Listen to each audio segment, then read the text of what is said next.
It's past noon here and winds are beginning to pick up, but let me see if it's going to be okay. The diurnal cycle again. So let's transition into the Holocene and again go back to Axel Timmermann's paper that looked at the late Pleistocene human dispersals.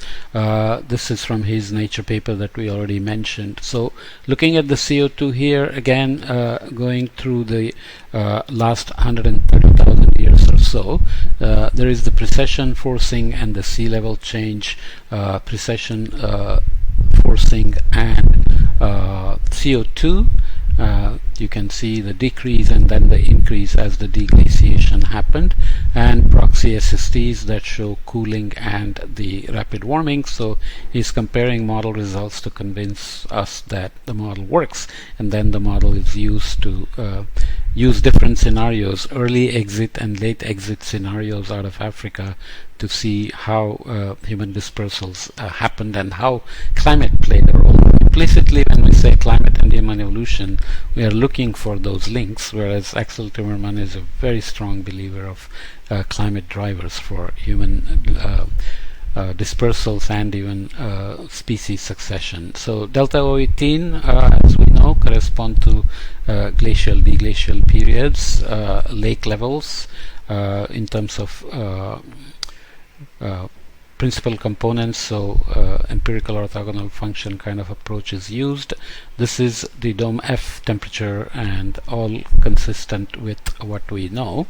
This is the Spain temperature, Jebel Faya, desert fraction, Cafés Shkul, the net primary production, which would have played a critical role as well.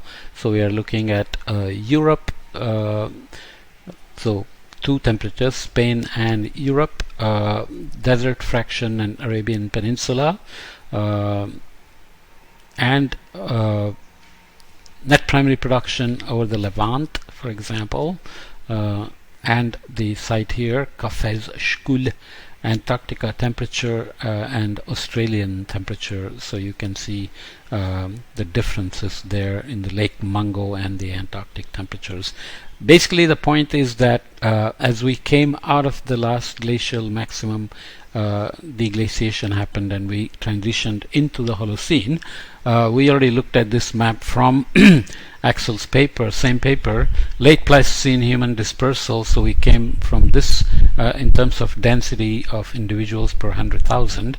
So this was the beginning of the end of the last glaciation, where you already had increased population over the South African regions, Indian, Southeast Asian, even Australian regions going into East Asia, with lower densities across Northern Europe, but higher densities across the Levant and MENA, the Mediterranean, Middle East, North Atlantic, and Southern Mediterranean regions.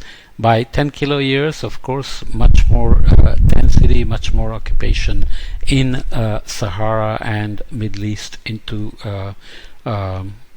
northwestern Central Asia here, and increased densities also in to Europe, and further northward spread and increase in density. Much more of the Siberian Eurasian region occupied. South America doesn't, South and North Americas don't show up much here, but we know that evidence exists now, so this will get filled probably in the next simulation. And by 1 kilo year, of course, we have quite a bit of change from there as well. Okay, keeping that in mind, he also looks at time since last continuous human settlement for time varying climate conditions following the transient scenario that was used here. So the early exit scenario. What he does here is to look for climate sensitivities. So he looks at changing the climate but not having any Dansgaard-Oeschger variability, which is the 1470 year time scale variability of warming and cooling.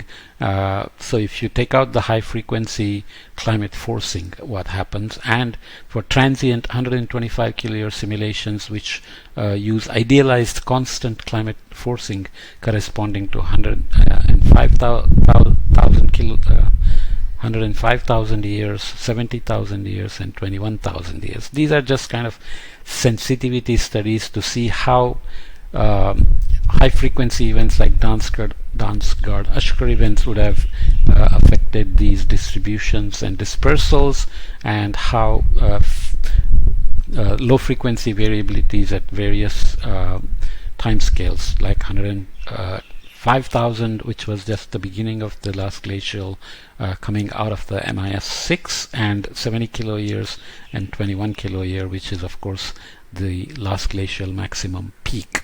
So I won't go into the details, just to show that there are sensitivities when you remove the late exit scenario here. So compared to the early exit scenario, there are some differences. If you remove the Dansgaard-Oeschger events, you get some differences as well. And fixing at 125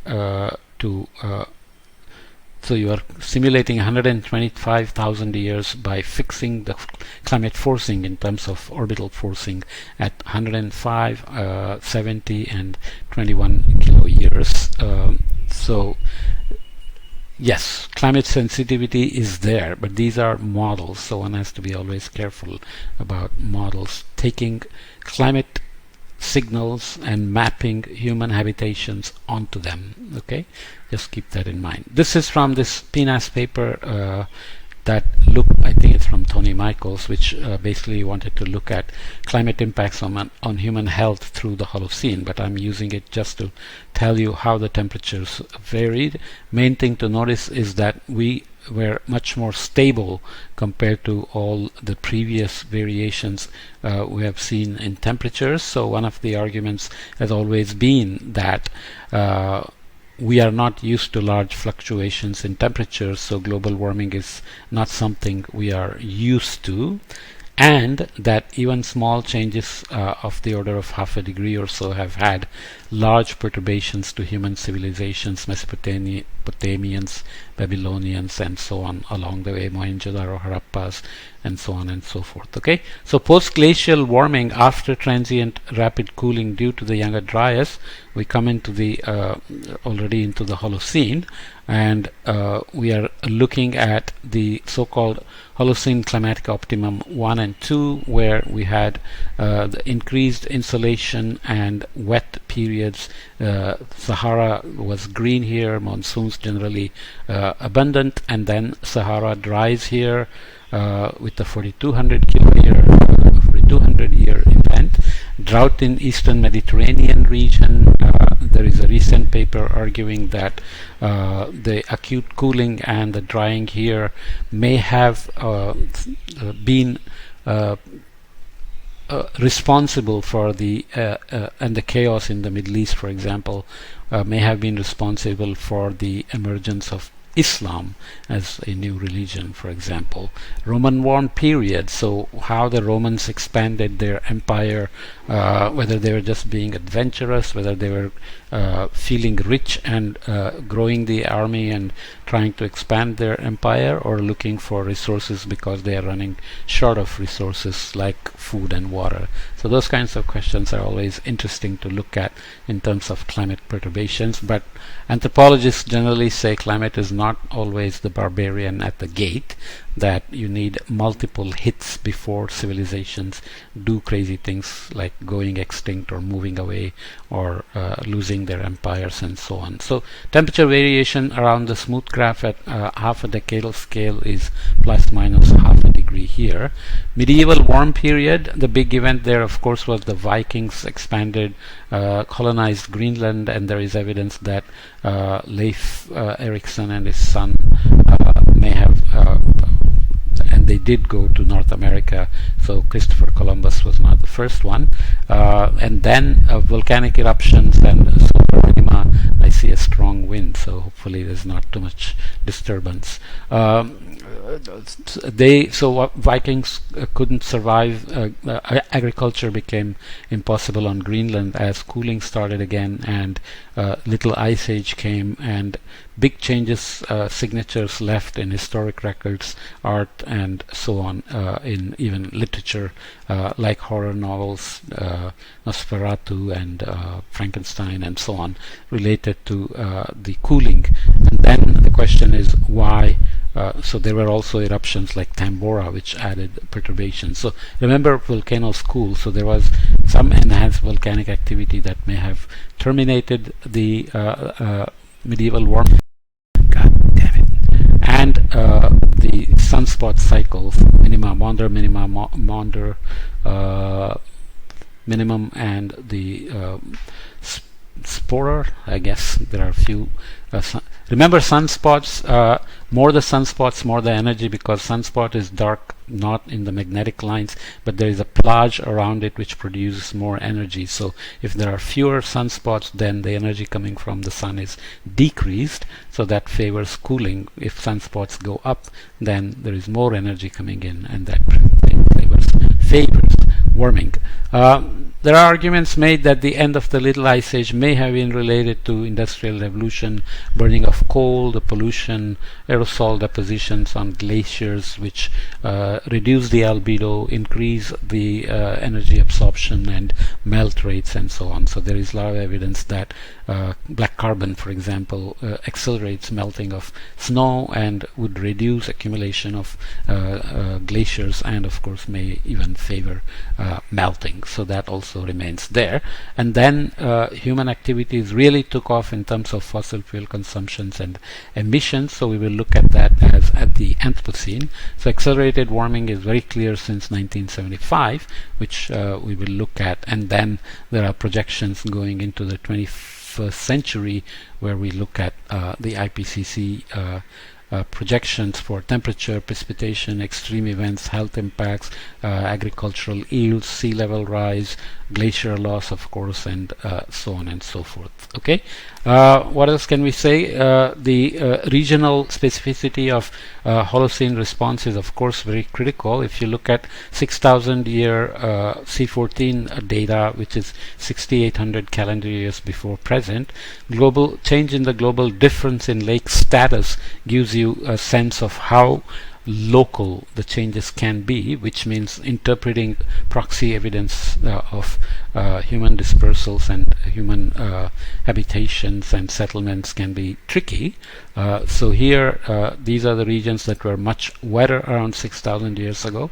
Greening of Africa is a well documented event, and there were also smaller wetter places along the way in East Africa and in parts of northwest India where civilizations existed, and of course all the way up here into higher latitudes as well. So much wetter here in southern Greenland as well, and wetter in Iceland, wetter here, much wetter here in the North Sea, and so on.